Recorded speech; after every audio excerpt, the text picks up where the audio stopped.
As we reported today, the U.S. submitted a written document that responds to Russian demands over Ukraine and NATO's future. The document rejected Russia's core demand that Ukraine never join NATO, but suggested other diplomatic off-ramps to try to defuse the crisis over Ukraine. Nick Schifrin has more on the day's developments.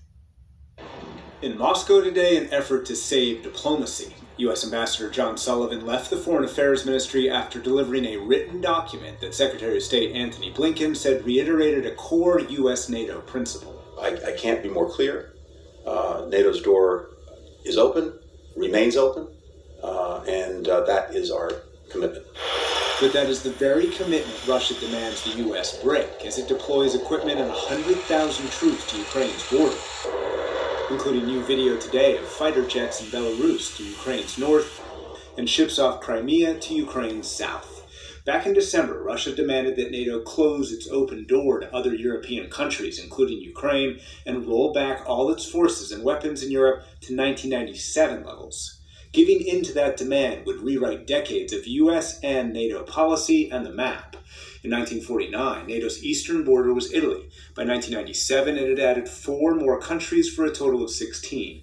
Since then, in 5 rounds of expansion, it's grown to 30 countries, including those on Russia's border. In 2008, NATO said Ukraine and Georgia would become future members. There is no change. There will be no change.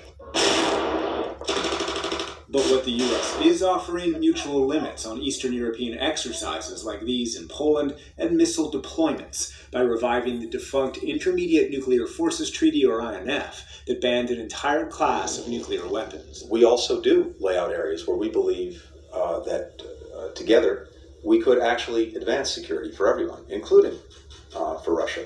The placement of offensive missile systems in Ukraine, military exercises and maneuvers in Europe, potential arms control measures, greater transparency.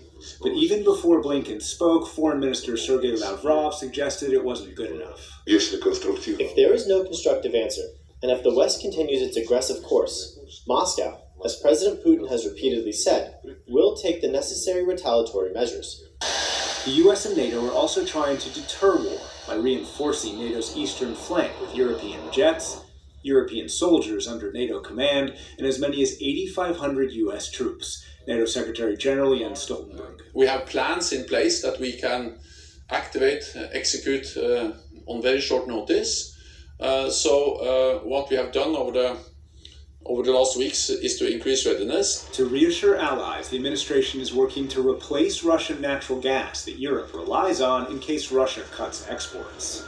But the U.S. admits that ultimately, whether diplomacy lives another day will be decided by Vladimir Putin.